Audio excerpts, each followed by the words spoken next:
Thinking about leaving the music on a little bit. What do you think? I'm feeling a little sassy this evening. Plus, it'll hide that wind noise back there. I got a little fan going on here. I got a little fan action going on up there. We got a little. This is gonna be a noisy. It's gonna be a noisy stream, peeps.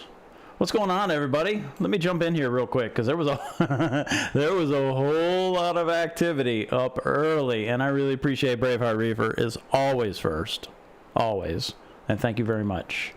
Seth, Acantic, Mermaid's Reef, hello. Carlos, hello, sir. Reef Chief, Bruce, New Harmony Fire Department, that's Bruce. Mother, good hanging out today, thank you. Mr. Evans, how are you, sir? Good to see you, of course. Anthony Rodriguez, YT Reefer. Men. Thomas, we've been talking a lot this week. How you doing? Haymaker. Swinging a miss. Hey, Mom. YT Reeferman likes a song. Just saying. What up, B? Let's see. Hello, Father. Texan. I appreciate that, mermaids. What up, Chris? And Cross. See how that worked? That worked really well. All right, y'all. We got a busy stream. First, I continue to be blown away by the fact that people really don't know how photons work. Oh, by the way, I'm gonna I'll discuss it later. But I'm sipping away at a little bit of white. What up, producer Reef Davis? So dig this. I could share this real quick, right? So this light is 24 inches above this here tripod. You see that? You can see it, right? I think you can see it. Yeah, you can see it. That's tripod. That's tripod base. Any light above something that's like 24 inches away isn't going to produce anywhere near as much light as you think it's gonna. Oh, I have been busy, Anthony Rodriguez. So dig it. Here's dig it, Marc. Duh. I do 24 inches on purpose, right? My 40 breeder is 18 tall. So this pretends to be 6 to 9 inches, dependent upon the light, above the water surface, down to 24 being the bottom of my tank. See how that works? That's how that works. There is a reduction factor associated with photons going through water. And I'm going to provide some legitimate values at some point so we can come up with a little fancy little calculator so you can figure out, oh, geez, a whole bunch of stuff just closed on my computer and I don't know what I'm doing. I'm going to be able to figure out a little calculation in there, and it's not going to compensate for dirty water, and it's not going to compensate for this, and it's not going to compensate for that, and it is absolutely going to be ripple-free water, not necessarily dynamic spectrum-free because, you know, pulse width modulation. And shutters don't always align. Here's your proof. So if you're looking at dynamic PAR values or dynamic spectrum values, that's what's happening with a light with PWM. What the hell do I know, right? Oh, can I say that? In less than like 2 minutes. Oh well, whatever. Maybe I've made it. So something to consider, okay? So that all kind of matters when you're figuring out light height. So that's why I do it. That's why I do 24 inches. At 24 inches, this Viper Spectra, Dodge Viper, Viper Spyro, Spinal Tap, reads more PAR at 100% blues, and I don't know what this is. This is like 1%. It is. It's 1% whites. That reads more PAR than a Gen 4 XR30 hanging at the same height, measured the same way. The Gen 4 has better spread, but still, that's how that works, okay? This is all pretty easy.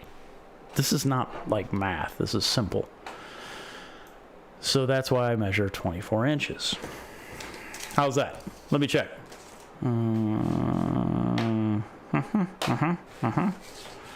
Oh,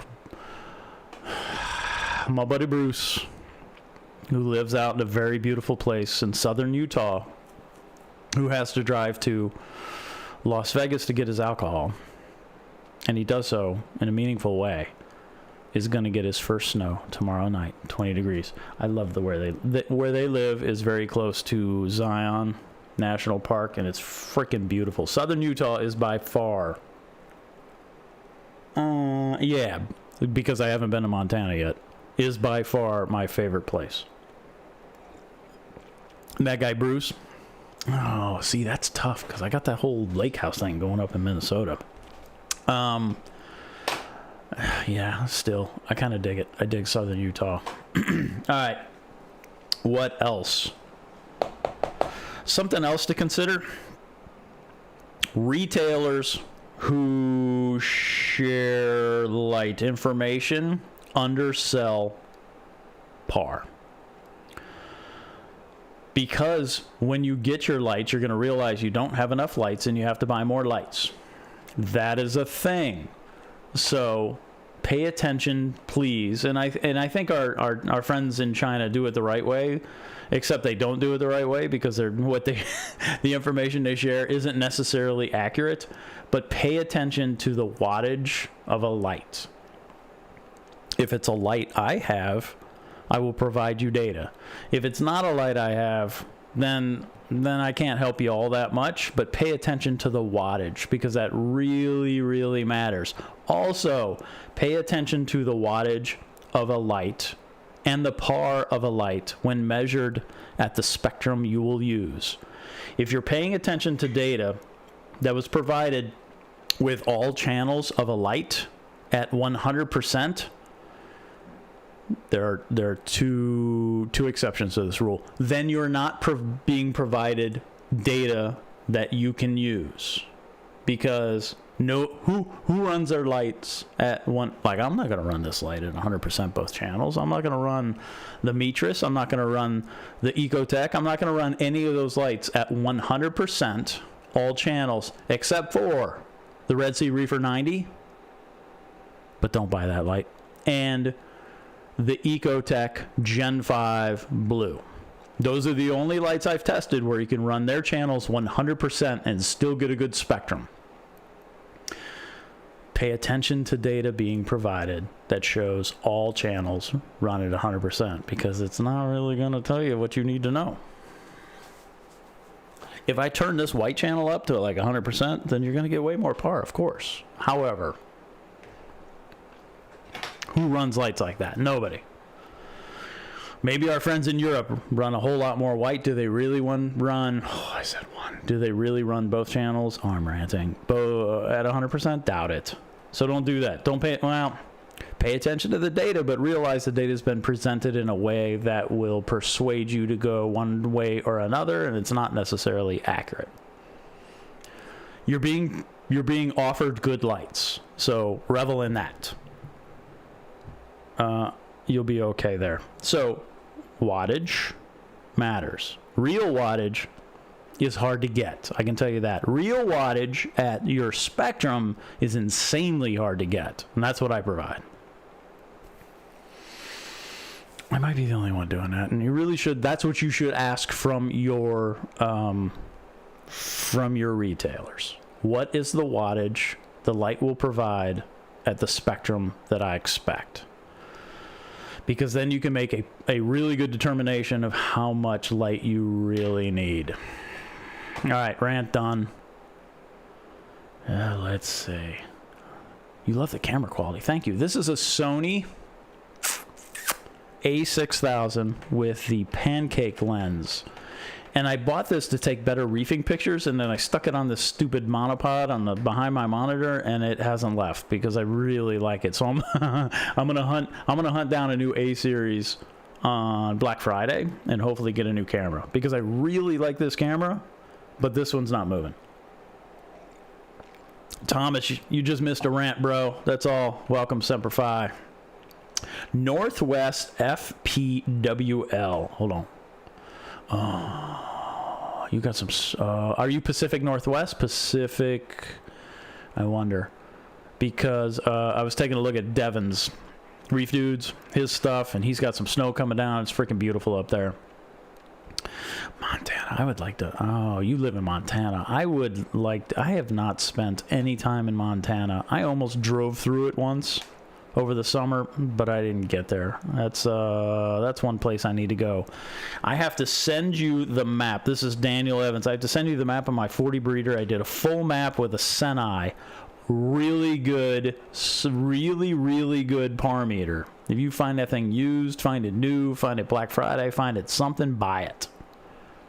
I won't be showing it today because I can't dig it out. I should have hit up Lynn, Reef Nerd, and borrowed hers, because I can't dig mine out of the wiring mess that is what is living behind my display tank. I'm going to share that. 2 Viper Spectra 165s, 8010, 10 inches off the water surface. I have an idea what your data is going to be, so I'm looking forward to that, Daniel. And Anthony Rodriguez, do you not like the white spectrum because you don't like the look, or it's just not as good at growing corals? I don't like the look. This Viper Spectra is a really warm white, so it looks kind of funky. That was something I noticed right away when I swapped it for the Metris. So I pulled the Metris off to test its spread and par, etc. The GHL Metris LX7. And when I put the Viper Spectra on there, it was a whole lot warmer white. And I turned those whites way down. I don't like whites. A lot of people like them. There ain't nothing wrong with them.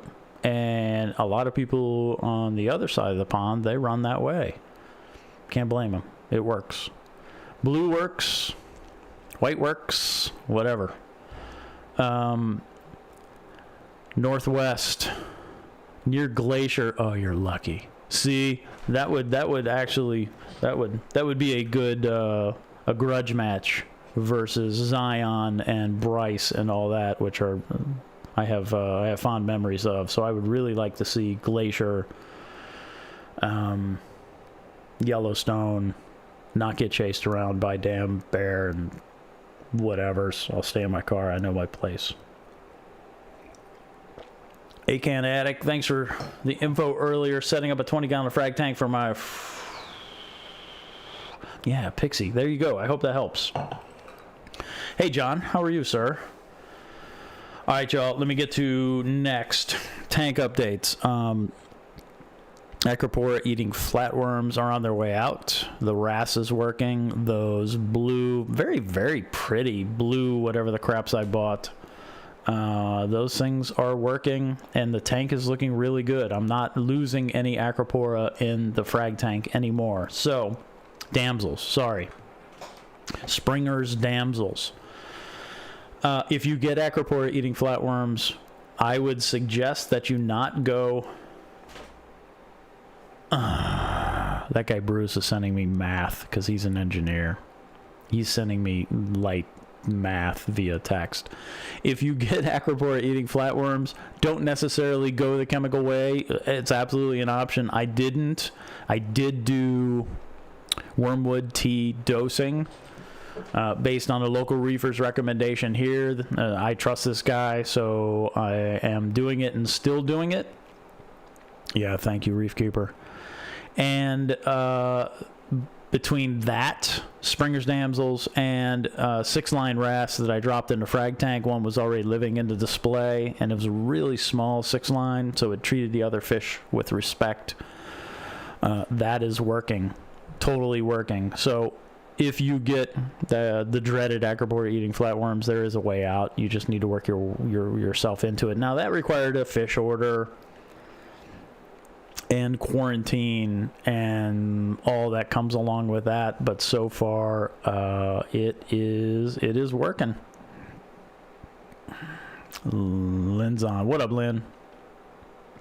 Lynn, I should have come over and borrowed your Senai because I needed to include this in this video. Next Monday, I am speaking with one of the middle school teachers, one of their classes. They do a sweet aquatic class, and right now they're covering corals, so every year I try to help them out and give a little show and tell with the tanks downstairs. Actually, they get pretty good visibility of what I got going on downstairs via Zoom, and then I get to answer questions, and I'm looking forward to that. That's super cool. It's a marine geosciences class, and I dig it. So looking forward to that. Let's do this.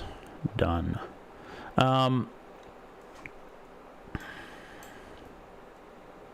Oh, look, I'm pausing. I need to make that happen all by itself. I don't know how to do that. I kind of suck at this.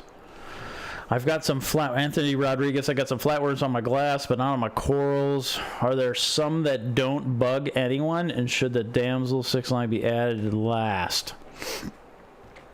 Yes. Yes to the second part. I don't know. I'm not smart enough. I don't. Thank you, Daniel Evans. That's ridiculous, and thank you very much.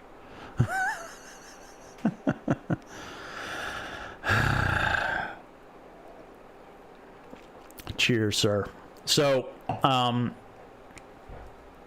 yeah, I don't know. There's like flatworm. There is flatworm treatment that does not negatively impact acropora eating flatworms, unfortunately. And I don't know the difference between the flatworms, so I can't speak to that. There is some data out there that will help you determine what you need to do. I went all in. Vinia GHL and Moki both recommended the damsels. I know the 6 lines work really well, so I just that's what I did. So I pulled all the fancy stuff out of the frag tank, and I got them on those super temporary frag racks in the display. I'm gonna do a little rearranging in the frag tank while I have the opportunity, and then put some stuff back to get that back going on.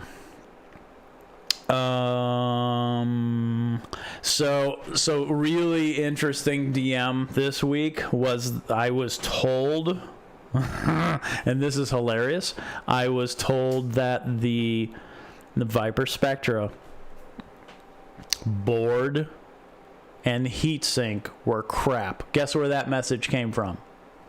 I'm sure you can guess.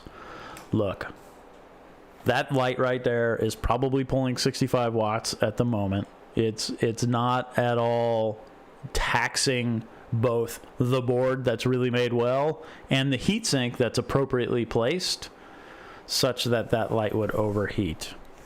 It's just really interesting how far that message reaches when it's a marketing message. I don't know. Oh, see? Reef Keeper's dropping. Reef Keeper knows.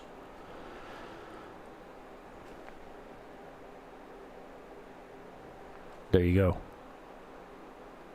I didn't do flatworm exit. I understood that. Yeah, okay. That makes sense. Sorry. I'm mentally slow while reading these things here. Will a pink streaked wrasse work? Reef Chief, you know what? I don't know. I have a Melanaris in the work tank, and I have I know that 6 lines work. Yeah, you did get a wrench, Lynn. I know that 6 lines work, so that's how I rolled. Bar testing. I mentioned that I'm going to be doing some bar testing. So what I'm going to do is using BRS as standard, I'm going to test the AliExpress. Oh, it looks like this. This is what the inside of an AliExpress light looks like, which is really, really nice, right? I mean, no wires, no sloppiness, no soldering, whatever. These are well-placed diodes on a well-made board that is heat compound transferred to the body of the light to reduce, to pull the heat out of this board. But anyway, what am I going to do? I am going to, what do I want to do? I think I'm going to test this board, this particular board, with 470 and 450 because I'm going to modify it. I'm going to pull every other 470 and I'm going to drop in 5-watt 450s. effectively making this a reef bright. And then I'm going to test that. But I'm also going to compare this to a stock 470 AliExpress light.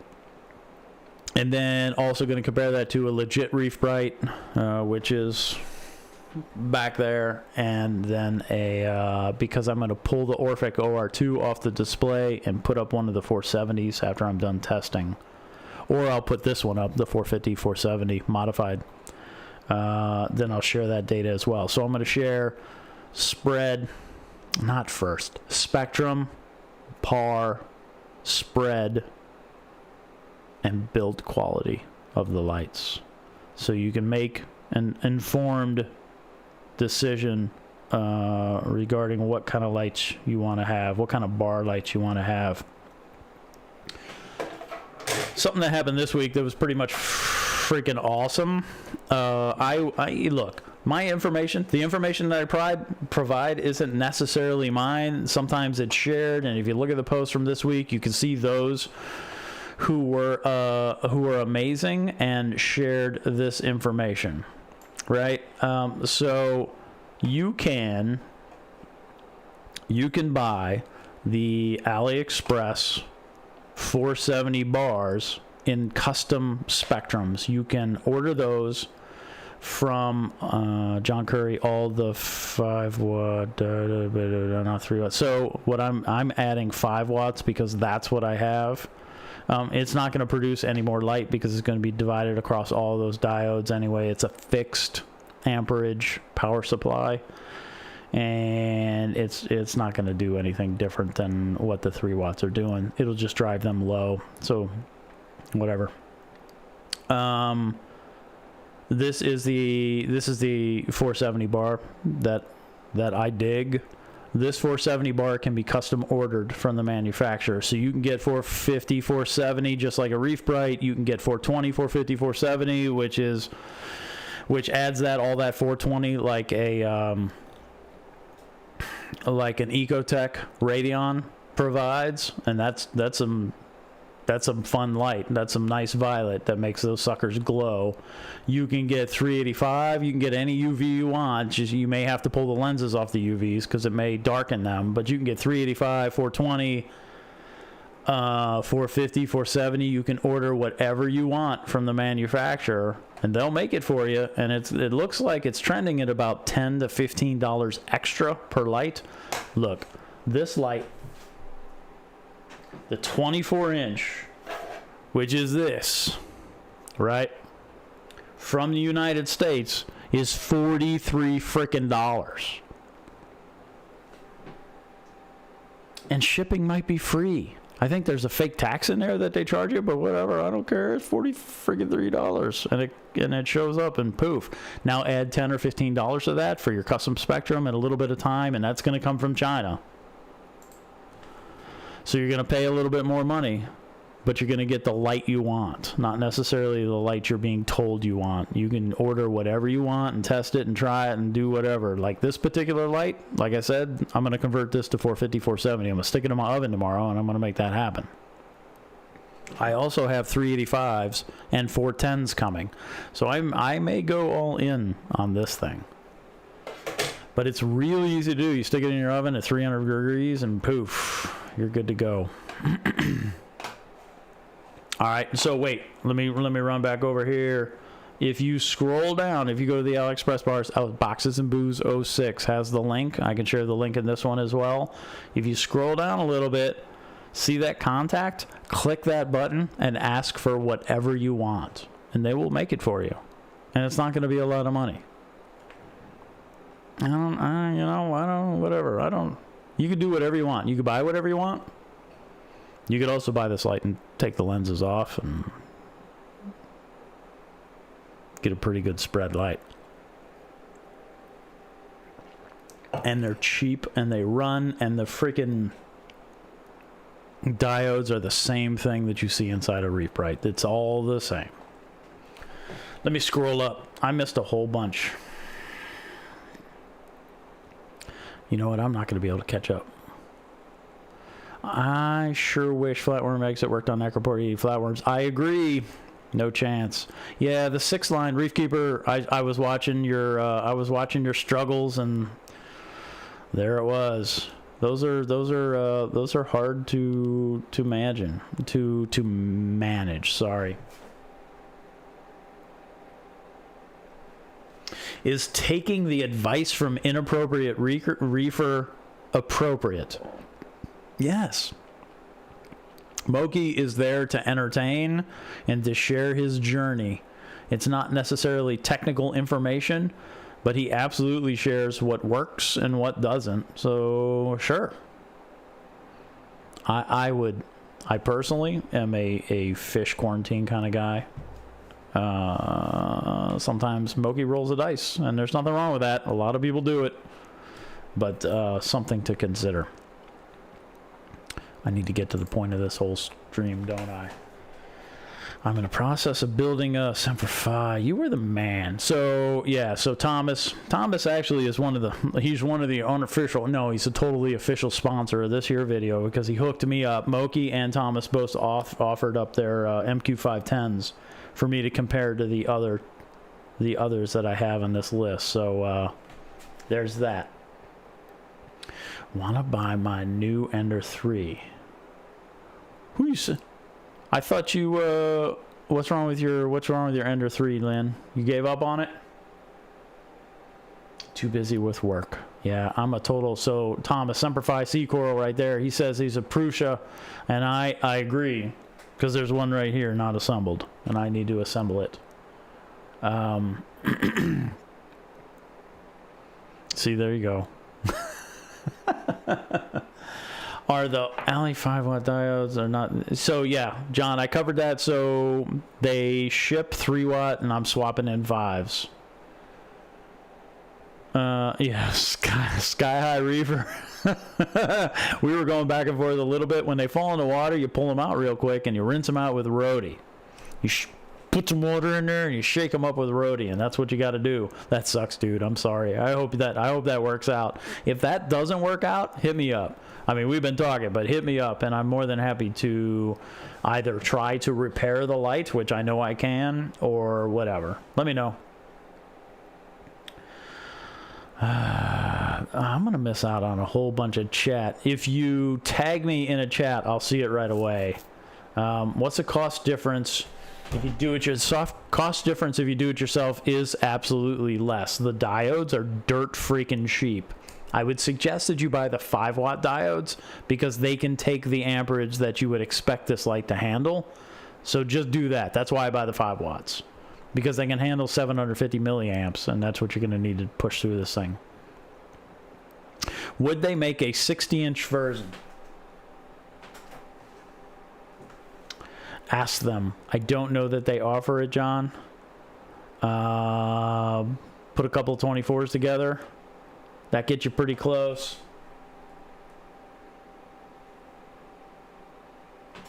It looks like, I can't read it. It looks like the longest they make is an 1150 millimeter. I don't know. Check that. Check the website. All right, I'm caught up. Lynn Reef Nerd is giving me middle finger thumbs up for Jim. My Alibar Orphic mod is still going strong. See? Troy's got this figured out, because you take this bar for dirt freaking cheap and you stick it in the oven and you take off the 470s, and while it's still hot, you put on the diodes you want, especially 5-watters, and poof, you can make any Spectrum bar you want for $60. This is what bar lights should cost. If you're buying a bar light, Orphic does it a little differently because their body is super impressive and their glass is glass, but a bar light should cost $60 for 24 inches. There's no getting around that. There's no magic in any of these bar lights. They're just stupid diodes and freaking electricity. All right. We talked about the DIY. Let's talk par meters, because I got this daggum Viper Spectra up here. Let's get to it first. Any data provided that has been captured out of the water with a 510. Is that this one? Nope, that's 210.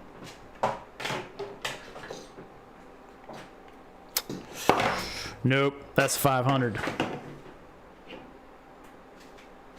Here it is. Here it is, people. It's stuck on my damn foot, too.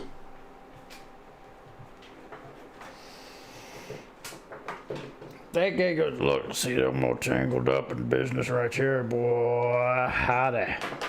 All right, MQ-510.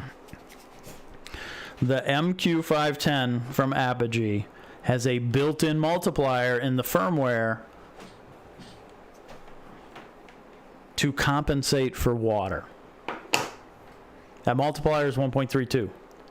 Any data that you've seen that has been provided out of the water or has been captured out of the water is high by a factor of 1.32. What that means is, you can do the math yourself. Type in 300 par times 1.32. That's 400 par. So any par readings that you've been provided with an MQ-510 out of the water is 100 par high. That's worth noting. I'm just saying. And I can show you that. So today what we have, I can do this. Let me do this right here. Boom. What we have today is the, oh, I can show this too. Let me do this because this will help. Oh, wait. The MQ-210, which is a Semperfi Sea Corals 210 that took a leap in the tank, and I pulled it apart and gave it an alcohol scrub and then reflowed with a hot air rework, and it's working again. Look, boom. Isn't that cool? This was broken and now it's not. Working on up the price range. The MQ-500. The MQ-500 is actually my favorite because the MQ-500 can be used out of the water without the factor, right? So the factor is not built into this. The 1.32 ain't built into this firmware. The only difference between the MQ-510 and the 500 is that factor. Because they both, at least both of these, have the full spectrum doodads attached to them. So it's good to go. Okay? Want this broken wet? I do. Sky High, you want to send that to me? I'll absolutely take that thing apart. And if, yeah. Oh, that sucks. It's broken. What happened to the power supply? Would the 300 oven trick with, but yes, John, pull the boards out of your black boxes and stick it in the oven. It'll flow. It's all low temp solder. It'll work. It'll totally work. It'll probably work at 250. So give that a shot. Put your oven at 250. Take the board out of your light. Stick the damn thing in the oven and let it heat up. Get yourself a drink. And then let it heat up. And then grab some tweezers, that big old long reef tweezers, and stick it in there and pull the diodes off. You have to pay attention to the polarity, right? Because there is a plus and minus to these things. So you got to know that. But that will totally work. Did you ever ID the algae from last week? Texan, nope. And it's crazy. And it grows instantly. It's an algae/algae thing, or algae and bacteria thing I got going on. I don't know why. Semper Dude, first, Thomas, thank you for giving me the opportunity to fix this thing because it made me really happy when I stuck the damn battery in and it worked. I did a little happy dance up here in the craft room. I totally did. It made me happy. No factor, no 1.32, and this is what everybody who is light testing should be using when they're not using it inside water. This is the MQ-510. The only difference between these two is that 1.32 factor. This is factored in. This is added into the firmware. Okay? Next up, this is the spectrometer that I freaking dig. This is a little baby spectrometer. So you can see how much it costs right there, and this is the one I've been playing with, and I like it a lot because it gives you the opportunity to understand PPFD. It gives you par, but it's a calculated funky par that you got to multiply by 3.3 to get like par that measures this way, but that's fine. That's easy to manage. And then there's Big Daddy. Dig that price. You see that? That's this. This is the one that BRS uses. They love this thing, and it's an awesome device. And I've been comparing this to this because the price difference is substantial. Okay, that's where I'm at. That's what I'm playing with. Okay, what up, Taylor? Yeah, roger that, Thomas. I had a weird algae brown. It produced bubbles. Tangs don't eat. Yeah, dude. Anthony Rodriguez, that's what I got going on. I have the 510 works good. I have the Senai that work great, but I gave it to, Carlos, the Senai. Had I been thinking, I would have hit up Lynn for hers. Like I said earlier, mine is pinned in the tank and I can't pull it out, but I will provide comparative data when I do get that thing out. I'm going to transfer that tank over to all GHL, which means I gotta empty that tank a little bit and pull it out and get back there and get at the wires and do some clean it up. So, yeah, John, you don't have to do that with a soldering iron. Stick it in the oven and work like a champ. All right, let's get to this. First, this is the 210. So how this works, let's see. Let me see if I can untangle this mess going on right. Oh. Oops. Right here. Right here. See, this is what happens when you get too many damn Apogees floating around your house. So, wait, I'm going to go back this way. So Thomas drops off this 210 that took a swim, and we got this thing working, which I was really happy about. And then I was like, well, I mean, because Thomas is cool, Semper Fi Sea Corals, he hooks me up with his 510 and his 210. So I built him this sweet little hold it in a tank, don't be sticking a hand in a tank, don't be whatever, I don't know how people do this, but I suppose they get their dangle on with their hand and they measure and whatever. Don't do it that way. So I made him this thing with the silly doohickey. So we're going to do this live because that's how we roll. That way you can see the data and you can understand the multiplier and you realize, I'm going to get back over here. This par meter, which appears to be on clearance, go buy this. Because if you need a par meter and you and your friends, you want to split this cost, you want to do whatever, go buy this because it works. There, that's a hint. See, people are dropping off. There it is. So I'm going to stick this weight. Let me turn it on. Remember, this light is 24 inches above the par meter.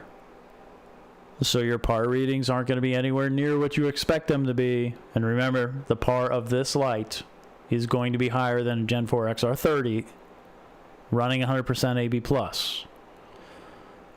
Well, I covered that earlier, but testing a light, all channels, 100% is just damn silly, except for Gen 5 Blue and that Red C90 that you shouldn't buy. Ready? 139. Oh, see, I'm failing right there. Look right there. Boom. And I'm going to turn this off. 139. See it? Here. So you know it's live. All right, 140. Whatever. 139. It's pretty consistent. Okay. That is the MQ-210 currently on sale at Premium Aquatics for $282.75. That's a sweet deal for a par meter.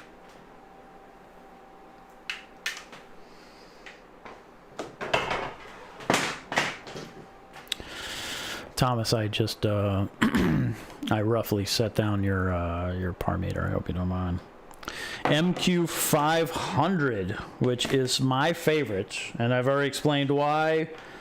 Because I do a whole lot of light testing out of the water, and the MQ-500 does not include the 1.32 multiplier that is inappropriately used for some, you know, for marketing purposes. But whatever.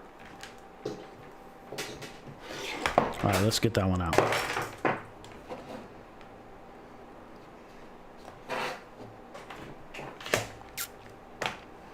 This one, this MQ-500, I stole this from my buddy Shane. Oh, Jesus. What was that last reading? 139?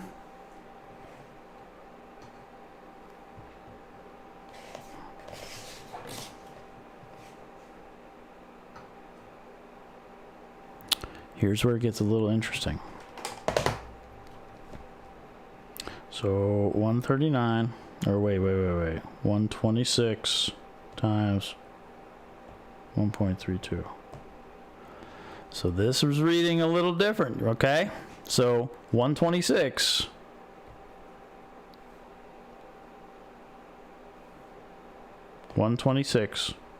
times 1.32, whoops, 126 times 1.32.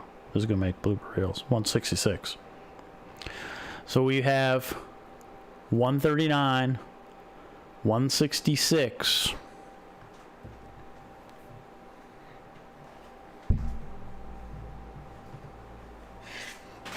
Y'all falling asleep yet?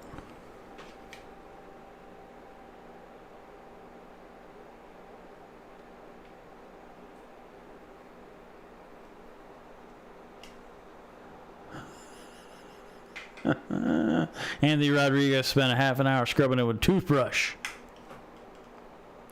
I need to write this down. 139, 166.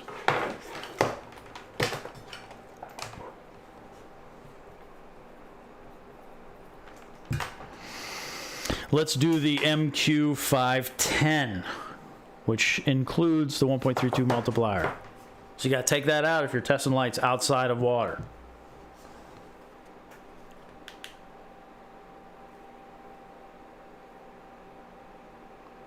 See that? That shows the difference between the 210, and you can figure out that multiplier. It's really not all that hard. And the 500. So the 500 read 166. The 510 reads 165. That's the same. Okay?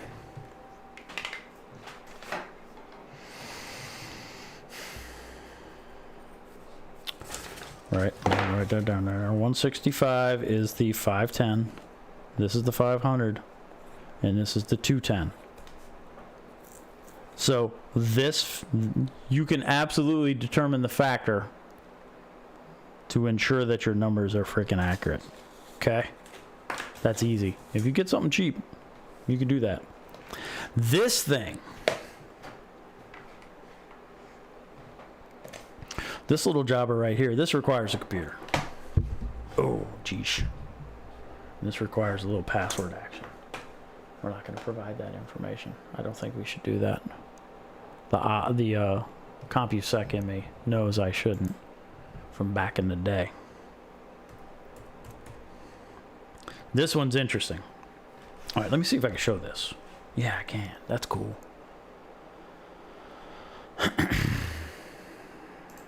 Booyah! All right, so you can't see it, but I can see it. There's par. That's measured, interestingly, in milliwatt centimeter squared. And ready? I am going to take a reading with this here stupid eraser on this. I don't know why Lenovo does this, a stupid eraser. We could give you the eraser because the stupid trackpad sucks. I'm going to take a reading.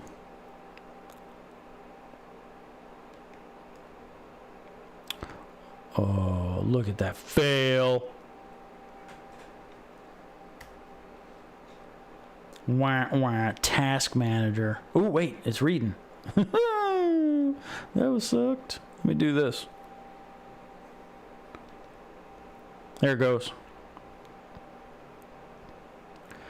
Done. Let me do it one more time to make sure I'm getting the same values. Yep. 39. It's right here. So it says 39.52. Because of how it measures, there's a multiplier. 39.52, because it's not reading par the same way that the Apogees do, times, so you can see this real time, 3.3. 130. I'm going to work on that multiplier. That's interesting. Whatever, I'm going to write it down. That is the baby par meter, baby spectrometer. Close to the 510. So you see the difference. I can work on those factors to get those things dialed in so you save money and get what you want.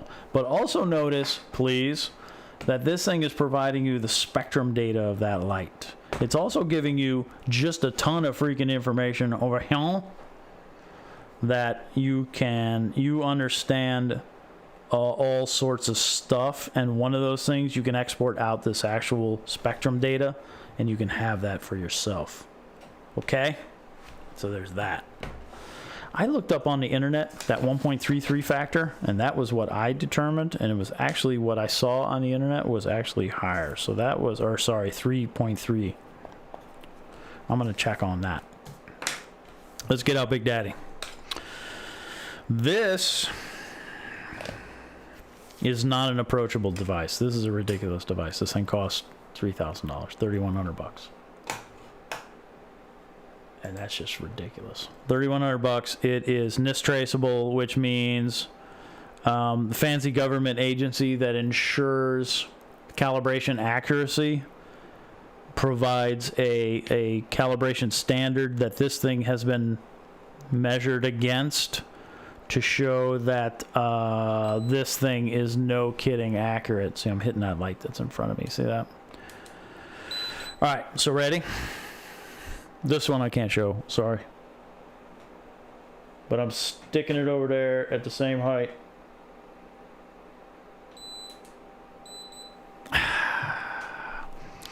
There's a spectrum. I'm gonna hit home. I'm gonna go to basic. And the par, this one is probably the most accurate of the bunch, is 115.8. So the point of this, actually that's really interesting because I have seen aligned data before.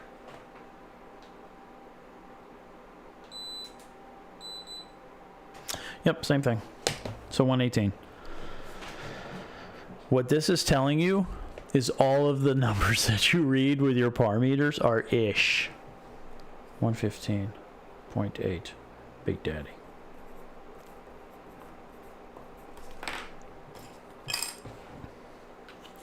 So you take it all with a little bit of a grain of salt, right? I mean, you're looking at numbers from 115.8 from a very accurate spectrometer that shows the same thing as the baby, by the way, all the way to 166. Oh, you know what? Let's do this. So let's take that factor out. 166, 125.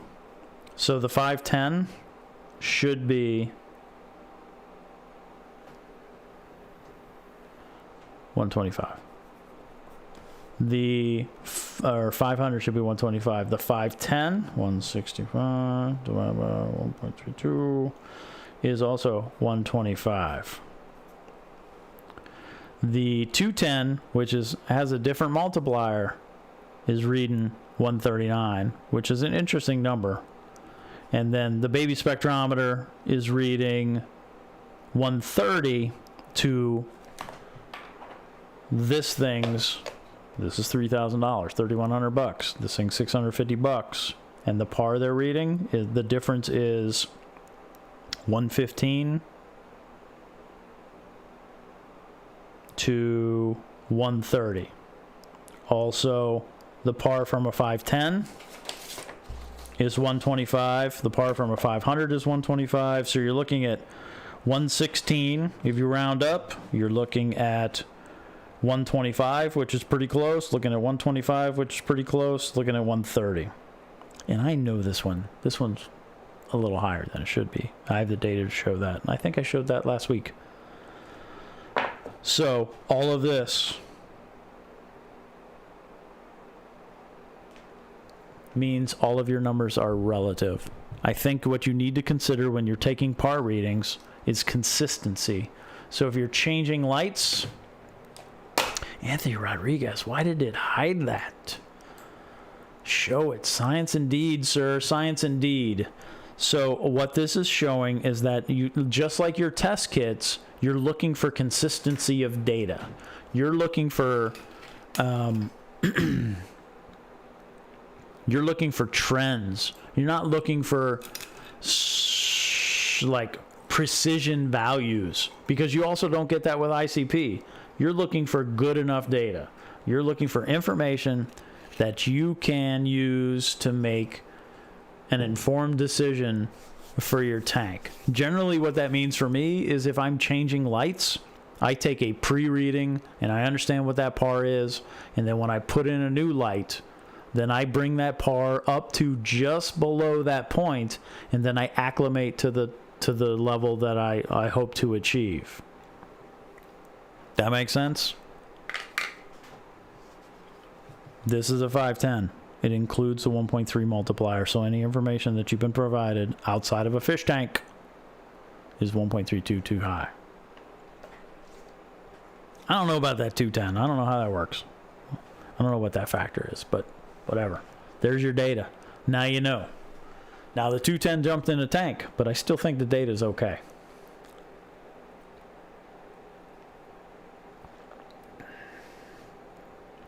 I have the app. This is Reef Keeper. I have the Apogee MQ-210 USB that plugs into the laptop. I wonder how accurate it is compared to the 510. Let's take a couple readings. Let's take 3 readings.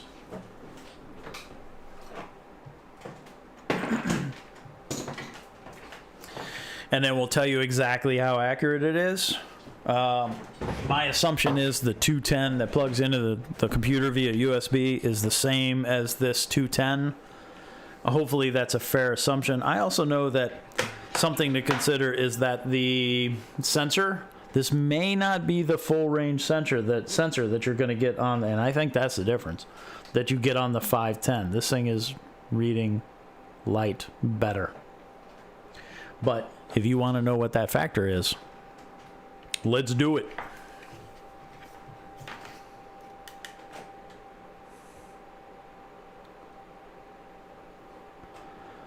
$139. I mean, really, it's $139, and there's no getting around it. It keeps reading the same thing. Here, I'll show you. There you go. 139, 140. Right? You saw how I was holding it. You saw what I was doing. You see how far below this thing is. There's also a very slight height difference between the sensors, which may make a difference, but this thing is reading. All right, let's call it a $140. So your 210 Reef Keeper is reading a $140.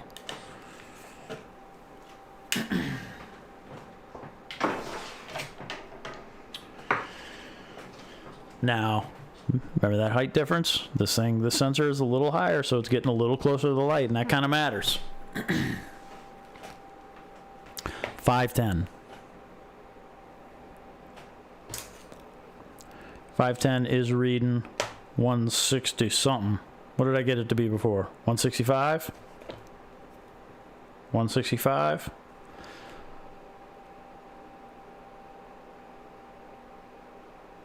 So there you go. There's your factor, right? So if you take your 139,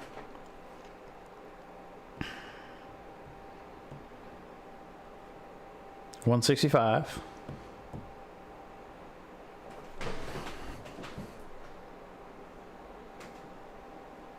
139. Oops.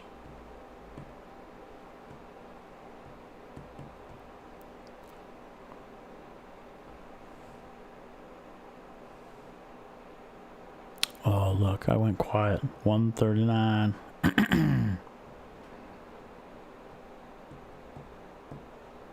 You can figure out that factor, right? So it's reading 85%.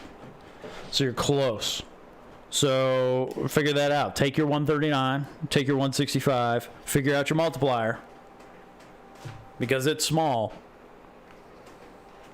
And then you will get your, it is, let's see, 139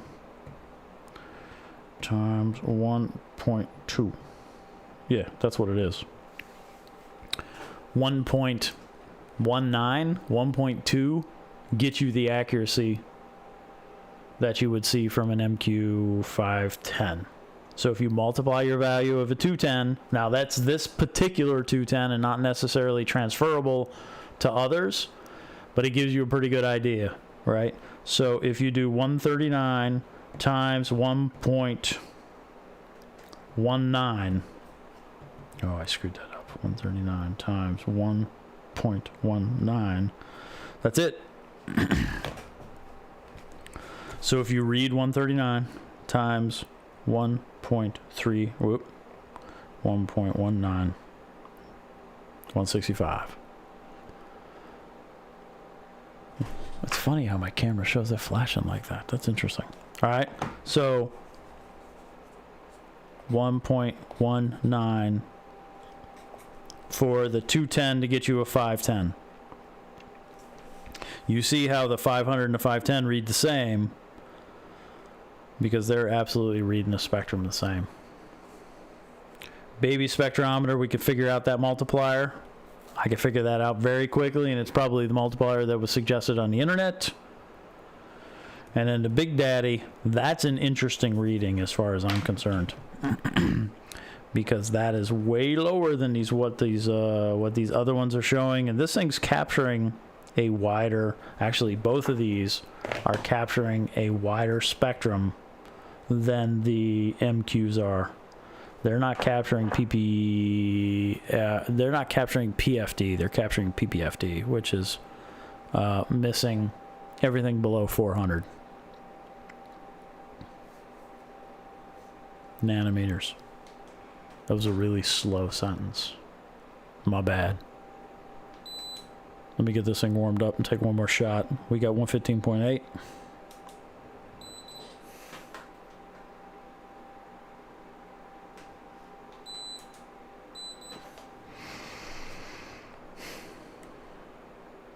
There you go. Same thing. Whatever. 117, 115. That's interesting data. I think that's very interesting. What I have seen is this spectrometer and the 510 align perfectly with another light, with a different light, with the, I think it was the Metris. Both of those read the same. So I find that super interesting.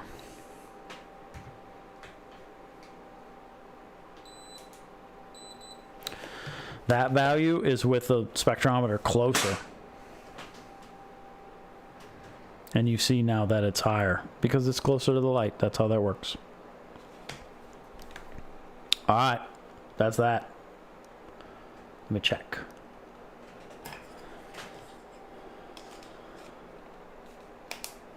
Yeah, when a margin for decisions. Yeah, Troy. The Elijah Greg's still downstairs in the cupboard.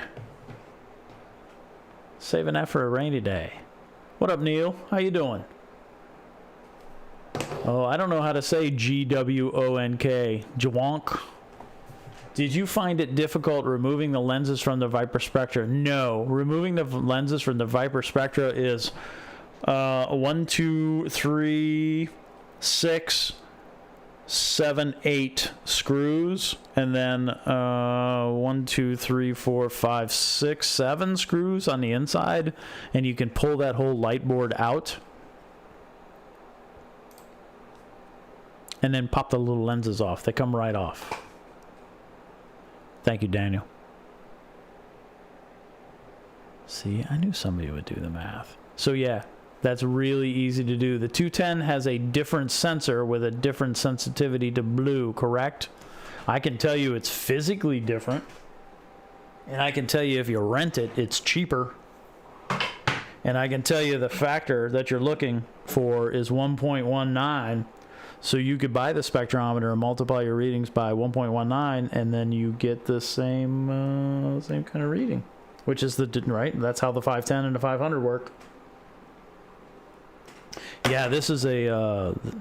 You got to look this up. You got to look up this Apogee sensor and see what it's not capturing. It's not capturing something.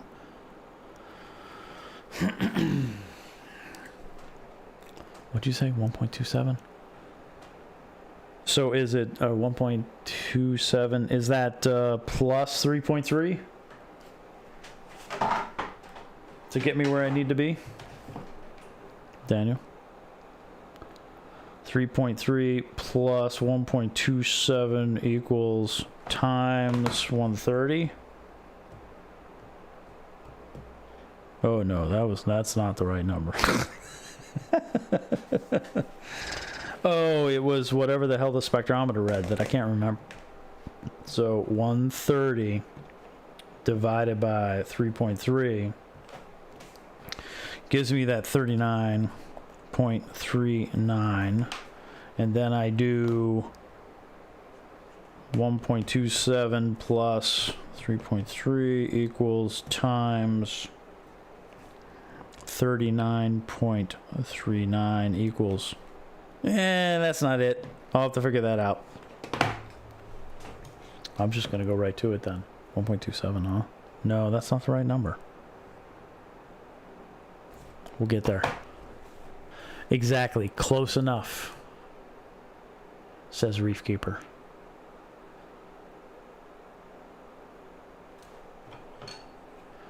Hey, Neil, that's cool. I'm glad that was working for you. Curious that the multiplier is linear, so that's super easy to test, B, and I agree, that's something worth noting. So it's not, so how are you going to, regarding linear, so it's not necessarily a linear discussion as much as it is a spectrum discussion, because the readings are taken at 24 inches to the light. Then there's no scalability, right? There should not be any difference in factor. Where the difference will matter is if this light spectrum, which is very similar to a radion, the difference in spectrum, if you start throwing in UV, and I don't think the Apogees can read lower than, somebody confirm that please, because I don't want to misspeak, but I think the Apogees are not reading lower than 400. I believe they're PPFD, so 400 on up to whatever. I don't know. I don't remember what that number is. Where certainly this one and certainly this little guy, they're reading below 400 when they're factoring in their numbers. Yeah, so it'll be dependent upon the lights that you're measuring, and that's, I mean, we could totally quantify that. We could work with a couple different lights, being the Radion, if that's what we wanted to do, but this is close enough to the Radion where you don't really need to do it, and then the Metris, because that's going to throw in some legit UV. That's something we could do. Yeah, I did the 3.3. Yeah, B, I don't do a different distance. I do a fixed distance at 24. I don't want to change any variables. And I see that a lot in the testing that's been shared with the community, is variables change. So there's discussions about 0 to 10 and spectral shift, and that's a bunch of crap. And then there's, because look at the Kessel 0 to 10, not the A360X, but the WE before that was absolutely 0 to 10. So is there a spectrum shift in that thing? Whatever. It's an irrelevant discussion. Dynamic spectrum underwater, also not a thing. like I explained earlier, because look right there. You can see it happening, the shutter speed of the camera, and the flash that's happening on that signal right there, on those digits being presented on that light telling me what time it is. That's a mismatch. So you get that with a pulse width modulation light. That's just going to happen.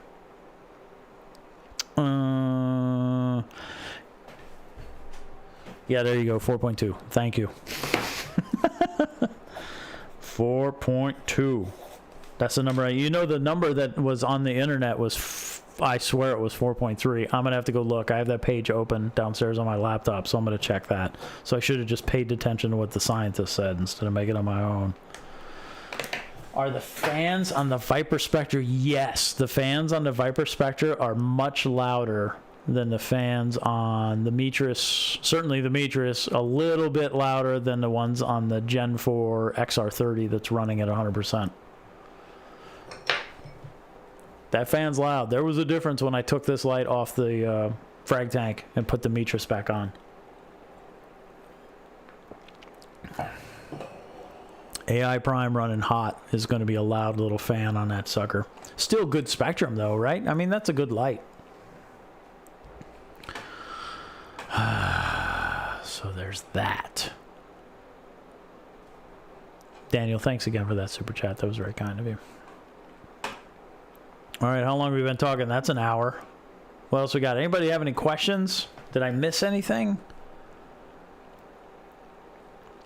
I want to make sure everybody understands what they're looking at. So, pay attention to these numbers, right? These numbers really matter. Because you can figure out, I mean, if you want to spend less money on a 210, you can figure out the multiplier to get you to the same values that you're seeing with a 500 or 510. It's like testing. You just need to, you're looking for consistency, like I said before. It's not necessarily that you're looking for specific, no kidding, spot on values. What you need to know is, this is a hobby, right? You need to know good enough. You're not measuring the spectral intensity of like some fancy light or laser or some crap like that, right? You're measuring a tank light made here, made in China, made in Germany, made wherever. And you just need to understand trends. It's like when when you do an ICP test, the ICP test data is not necessarily the same as the data you take on your fish tank at home, right? Because you're doing real-time data analysis, and you're doing real-time data analysis with, not data analysis, but data capture with a hobby grade kit that gives you an error. They tell you what your potential error is if you look up your kits. And then you take your sample, your ICP sample, and you send that crap to wherever you're sending it to, and now your water is changing while it is in transit. I mean, the values of those numbers will change based on bacterial load, based on whatever. And then you're also trusting the ICP machine to be accurate, to be NIST traceable, to be whatever, calibrated as it should be. And it may not be.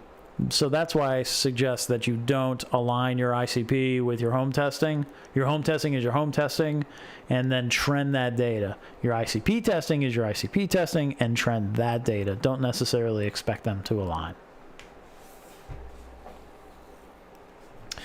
Troy, how do I get rid of Bryopsis?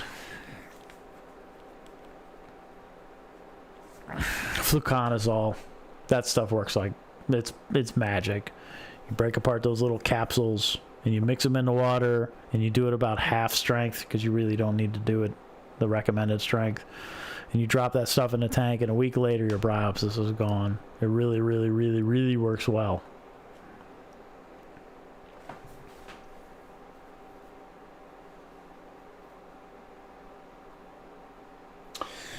Taylor King, finger leather. So I have a, look at you using fancy names that I'm not going to be able to keep up with because I've been drinking I'm a little pinky up.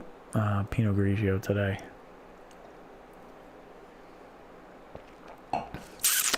Neil, I'll get you in a second. However, finger leather, I cut them with the scissors. I just reach in there. I've got devil's hand, and I reach in there with the scissors, and I'm like, shroom, and that's it. And it doesn't impact at all. It recovers in a few days, and it's super happy. So I just use really sharp scissors, and that has worked well. Neil, BRS, and I don't remember which par meter they compared, but BRS did a comparison back in the day showing the accuracy of a Senai versus, I swear it was a 500 series Apogee, but take a look, and the Senai held its own. It did a good job, and like I said, if I get a hold of a Senai, I did it again, not semi. Senai, I will test that and provide that information. Or if I can dig mine out of the tank, if I scooch that thing around and give that data, so you can see BRS's comparison showed that it was comparative. I mean, it worked. It was a good par meter, so worth taking a look at, because that thing's cheap too. It's $200 or $250 or whatever it is. It's not this, because that's expensive.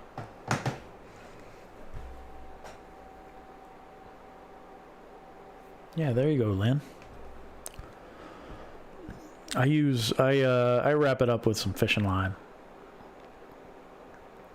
After I cut the finger leather, I wrap it up. Or you can do the poke through with a toothpick and glue the toothpick to whatever your frag plug is. That also works. I recommend, what do you recommend for par? I still think 250 to 350 is the right number.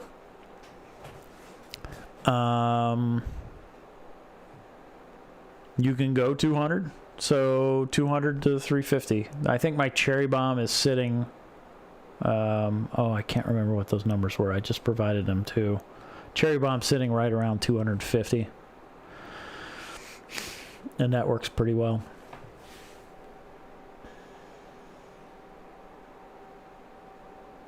Reef Keeper says, Blue Life Flux RX comes already in powder, so you don't have to open the capsules. That's a nice time-saving tip right there. Yeah, fluconazole works for Bryopsis. It totally does. It has not negatively impact. There's no negative impact to any of my corals. That's my tank. Other people may have different experiences. But, that's that. Marc, great stream. MQ-210, older sensor, not newer Spectrum sensor. It uses 1.08 factor. And so, yep. So that's on their webpage. If you don't know what's, thank you, Marc. Yeah, that's a good point. If you don't know what you're working with, go to the manufacturer's webpage and ask them. Don't ask them, whatever. Don't ask the manufacturer. They'll tell you what the legit factor should be. Thank you, Marc. I already thanked you, but seriously, that's a good point. All right, y'all. What else did I have in my notes? Y'all read my notes.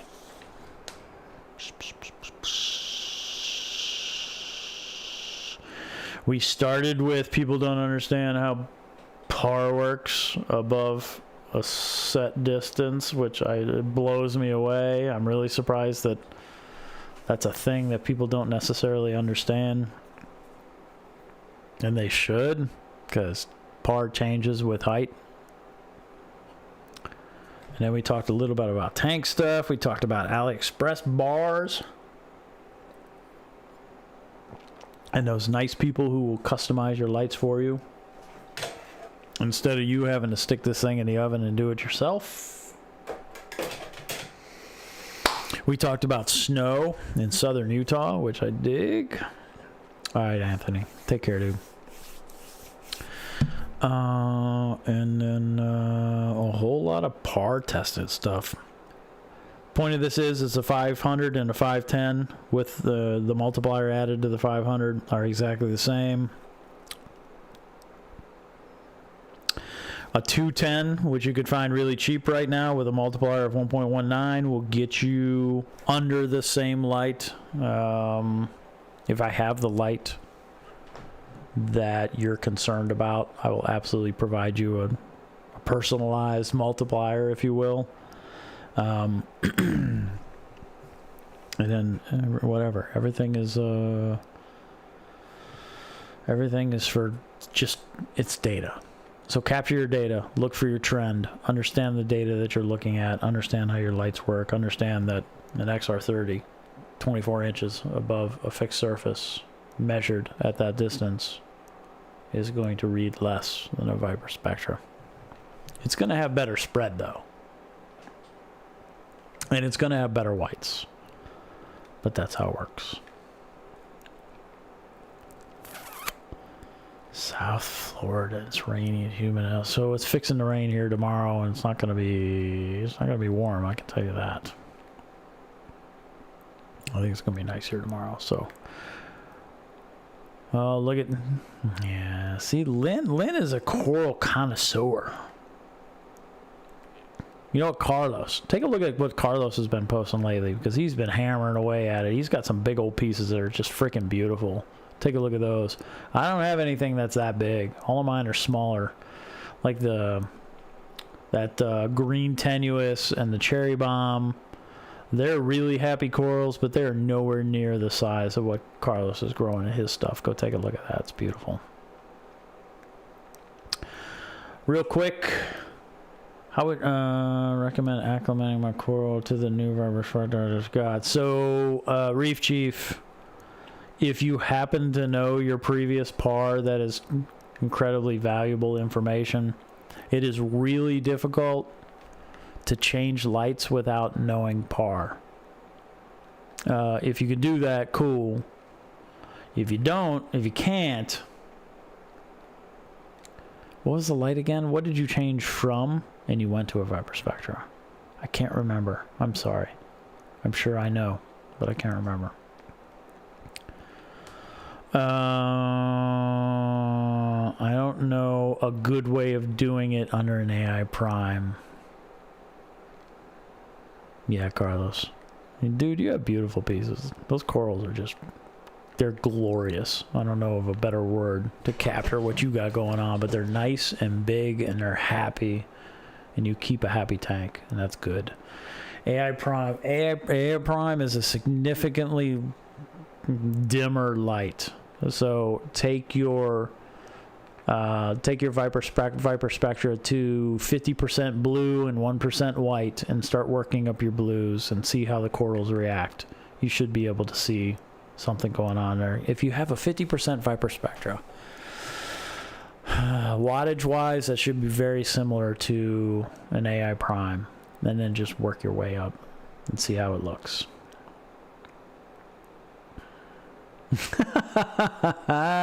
So then there's that. Also agreed. That pickup is beautiful. That bright red pickup. Daniel's got it. That's a nice truck. It was a fancy trophy too. You said, did I catch that right, that you and your father had restored that Chevy? Carlos? I think that's how it rolled. That's cool. I hope to do that one day with the car that's sitting in my garage with the boy. That would be a fun project to do. And it's really not that far off, so, you know. That's cool. I think that's how you, I think that's how it was. All right, y'all. I'm gonna jump off. I see people are starting to jump off as well. I appreciate you hanging out. I hope the information was helpful. It was a little scattered. It was really interesting that this thing measured as low as it did, given the environment that I have here. Also, let me switch this over. Maybe you can see. I'm going to switch this to this, and you can see the setup. No, not that one. Oh, yeah, I can do it up here. So this is on my old muslin rack that I would use for like senior portraits and other stuff I was doing when my daughter was modeling. And that's the setup. That's the setup that I hooked up to get this light where it is, so I could measure 24 inches right next to me to make that thing work. Whatever. That's how that's how I roll. All right, I'm gonna roll out. I hope y'all are doing well. Like always, I hope your families are well. Still really super crazy, interesting times. Everybody be safe. Please be safe. And happy reefing. And be kind. Thanks for hanging out. Thank you so much. Later.